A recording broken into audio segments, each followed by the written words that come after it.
오늘은 역대기에 대해서 같이 공부해 보겠습니다. 이 역대기는 어떤 책이고 또 어떻게 읽어야 될지 우리가 내용을 좀 살펴보면서 역대기를 같이 공부해 보려고 합니다. 먼저 역대기의 저자는 분명히 알 수는 없습니다. 추정하기로는 에스라로 추정합니다. 이유인즉슨 역대기의 마지막 부분과 에스라서의 첫 부분이 같은 내용으로 끝이 나고 시작된다라는 점입니다. 예를 들면 역대기 36장의 마지막 부분인 22절과 23절에 보면 이런 내용으로 마무리가 되는 걸 볼 수 있습니다. 바사의 고레스 왕 원년에 여호와께서 예레미야의 입으로 하신 말씀을 이루려고 여호와께서 바사의 고레스 왕의 마음을 감동시키심에 그가 온 나라에 공포도 하고 조소도 내려 이르되, 이런 내용으로 마무리가 되어집니다. 그런데 에스라서 1장에 보면 똑같은 내용으로 시작되는 걸 볼 수 있어요.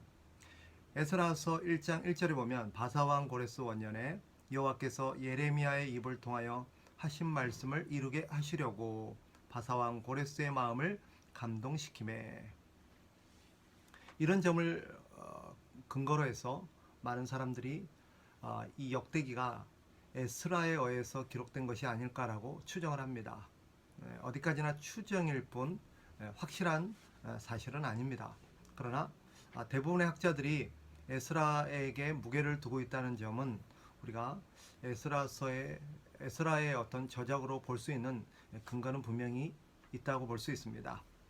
만약에 이것이 이 역대기가 에스라에 의해서 기록되었을 거라고 본다면, 또 역대기의 마지막 내용이 이 바벨론의 어떤 통치가 끝나고 페르시아의 왕인 고레스에 의해서 이스라엘 백성들이 다시 포로에서 돌아가게 되는 그런 고레스 칙령으로 끝난다는 점을 감안해 본다면, 이 역대기는 포로기 이후에 바벨론 포로로 끌려가서 70년이 지나고 나서 페르시아가 정권을 잡았을 때 이스라엘 백성들이 다시 포로지에서 돌아오게 됩니다. 그 시기에 기록되었을 것으로 볼 수 있습니다. 그렇다면 이 역대기의 기록 시기는 포로 귀환 시기로 볼 수 있겠죠. 이 역대기는 몇 가지 특징을 갖고 있습니다. 많은 사람들이 이 역대기를 읽으면서 아니 열왕기 상하가 있는데 굳이 역대 상하를 또 기록한 이유가 뭐냐라고 이렇게 생각하기도 하고 의문을 제기하기도 합니다. 그래서 역대기를 읽지 않고 이렇게 넘어가기도 합니다. 그러나 역대기를 기록한 목적이 따로 있습니다. 그리고 역대기와 열왕기 상하를 비교해 보면 차이가 나는 역대기만의 몇 가지 특징이 있습니다. 먼저 사무엘 상하와 열왕기 상하와 이 역대기는 겹치는 부분이 있어요. 그럼에도 불구하고 이 사무엘 상하가 있고 열왕기 상하가 있음에도 불구하고 역대기를 굳이 따로 기록한 이유는 관점이 다르기 때문입니다. 예를 들어 보면 열왕기 상하와 역대기는 분명히 겹치는 부분이 있지요. 그런데 다른 점이 있어요. 열왕기 상하는 북쪽의 이스라엘과 남쪽의 유다의 역사를 병렬적으로 똑같이 기술을 합니다. 그래서 서로 간에 남유다와 북이스라엘이 어떻게 역사가 흘러가고 있는지를 이렇게 비교해 가면서 기록하고 있는 반면, 역대기를 보면 북이스라엘의 역사가 기록되어 있지 않습니다. 오롯이 남유다의 역사만을 기록하고 있습니다. 그러니까 역대기의 어떤 초점은 남유다에 초점이 맞춰져 있는 거죠. 또한 그 역대상의 내용을 보면 사무엘하, 즉 다윗의 통치의 내용을 다루고 있는 부분에 있어서 겹칩니다. 사무엘하와 열왕기상의 차이점은 뭐냐? 바로 관점이 다릅니다. 둘 다 다윗의 어떤 행적에 대해서 기록하고 있기는 하지만 사무엘하는 이것을 정치적인 관점에서 조명하고 있습니다. 즉, 이 다윗이 정치적으로 하나님의 말씀을 따라서 나라를 정복하고 여러 가지 법들을 제정하고 이런 것들을 기록하고 있는 반면에 역대기는 바로 제사장적 관점으로 기록되어 있습니다. 그래서 다윗이 했었던 다른 어떤 것보다도 다윗이 하나님의 성전을 향해서 어떤 기여를 했는가 하는 것에 초점을 맞춰져서 기록되고 있습니다. 그래서 이 사무엘 하에 기록되는 다윗의 오점들, 특별히 이 밧세바와 간통했던 사건이라든지 이런 것들은 역대기에는 빠져 있습니다. 왜냐하면 이 다윗의 어떤 그런 정치적이고 어떤 사회적인 그런 어떤 측면을 다루는 데 목적이 있는 게 아니라 종교적인 목적, 즉 성전을 다윗이 어떻게 대했는가, 성전을 다윗이 어떻게 섬겼는가 하는 부분에 초점을 두고 다루고 있기 때문에 다윗의 그런 과오들이 누락되어 있는 점도 우리가 그런 좀 관점을 가지고 관심을 가지고 좀 읽어볼 필요가 있습니다. 그리고 또 한 가지, 열왕기 상하와 역대하는 또 같은 내용을 다루고 있지요. 그럼에도 불구하고 차이점이 있다면 열왕기 상하와 역대 상하는 관점이 서로 다르게 기록되어 있습니다. 둘 다 솔로몬 때부터 바벨론 포로기까지의 내용을 기록하고 있긴 하지만 열왕기 상하는 선지자적 관점에서 기록되어 있다고 본다면 역대하는 역시 제사장적 관점에서 기록되어 있습니다. 그래서 선지자적으로 봤을 때 열왕기 상하는 바로 그들이 얼마나 하나님 앞에 죄를 지속적으로 지었으며 그 죄로 인해서 그들이 어떻게 실패하게 되었는가에 초점을 두고 기록되어 있다면 역대하는 제사장적 관점으로서 그들이 성전을 어떻게 대했는가, 그리고 성전을 통해서 하나님께서는 이스라엘 백성들에게 어떤 그런 약속과 은혜를 베푸셨는가, 이런 것들이 좀 초점이 되어서 기록되어 있는 점도 우리가 눈여겨볼 대목입니다. 특별히 읽어보시면 알겠지만 역대상의 시작은 열왕기상과 다릅니다. 열왕기상은 솔로몬 왕의 어떤 통치로부터 내용이 시작된 반면 역대기를 읽어보면 역대상은 아담부터 족보의 내용을 쭉 기록하고 있습니다. 즉 열왕기상은 솔로몬의 통치부터 시작되지만 역대상은 아담부터 시작되고 있다는 점이죠. 사실 역대상, 역대하, 에스라, 느헤미야 이런 책, 네 권의 책은 한 묶음으로 볼 수 있습니다.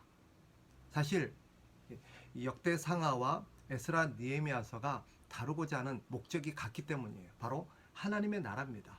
아담부터 현재까지 이어지는 하나님의 나라의 역사를 정리하고 기술하는데 그 초점이 있습니다. 따라서 이 네 권의 책은 창세기부터 시작해서 이스라엘 전체 역사에 어떻게 보면 요약과 정리라고 볼 수 있겠죠. 역대기 기록 목적이 바로 여기 있습니다. 하나님의 나라 역사를 새롭게 재조명해서 하나님의 백성들에게 보여주고자 하는 것이 역대기의 목적이기 때문에 역대기를 우리가 읽으면서 이런 이유 때문에 열왕기 상하가 있고 사무엘 상하가 있음에도 불구하고 역대기가 별도로 기록된 것이구나 하는 것을 우리가 생각하고 읽어야 합니다. 특별히 정해보면 하나님께서 역대기를 기록하게 하신 특별한 목적이 있다는 것이죠.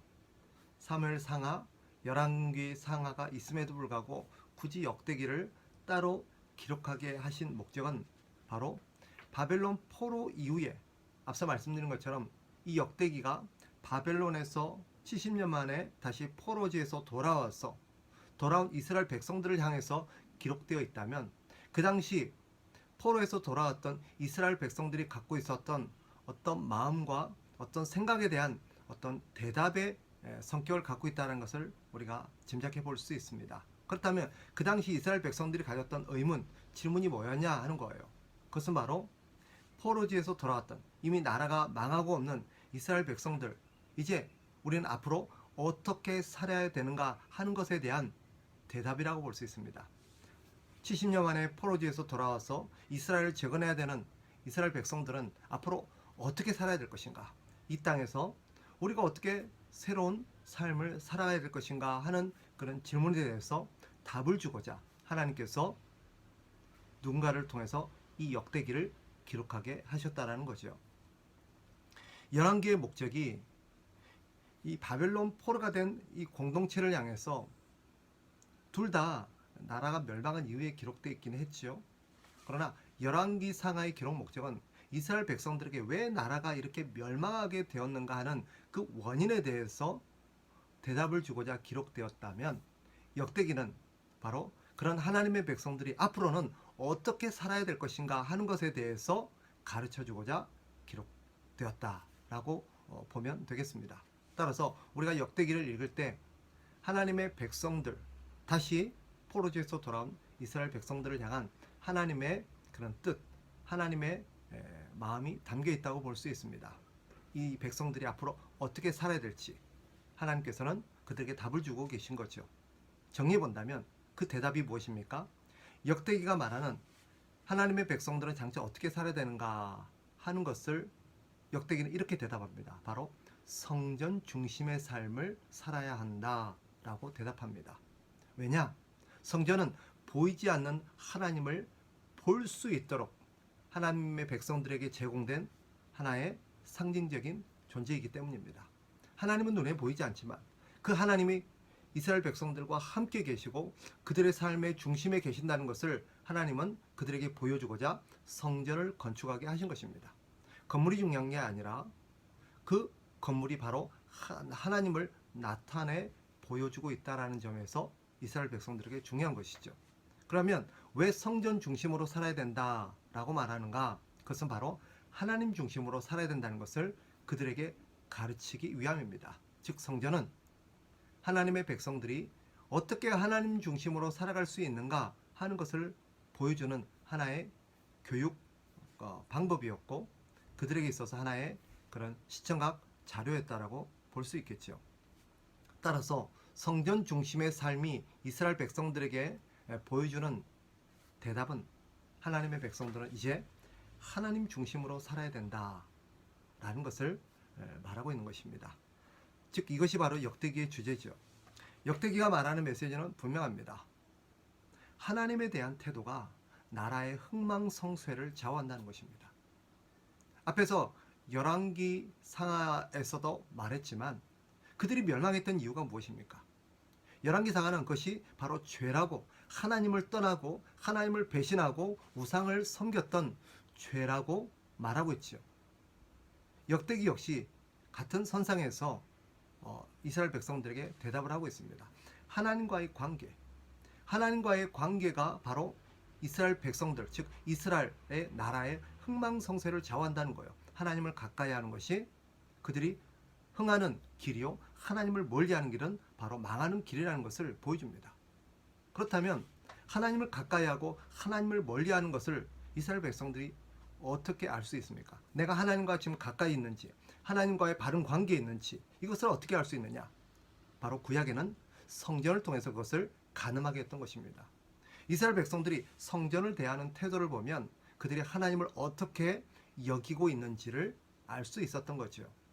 그래서 그들이 성전을 멀리하고 성전에서 하나님 앞에 드려야 될 제사를 제대로 드리지 않고 성전을 하나님의 말씀에 따라서 제대로 섬기지 않을 때 그들은 그 마음이 하나님에게서 멀어져 있다는 것을 알 수 있습니다. 사실 그것이 역대기가 보여주는 하나의 그런 메시지입니다. 역대기가 기록된 것은 그들이 성전을 통해서 하나님과의 관계가 지금 어떻게 지속되고 있는가 하는 것을 보여주려는 것이죠.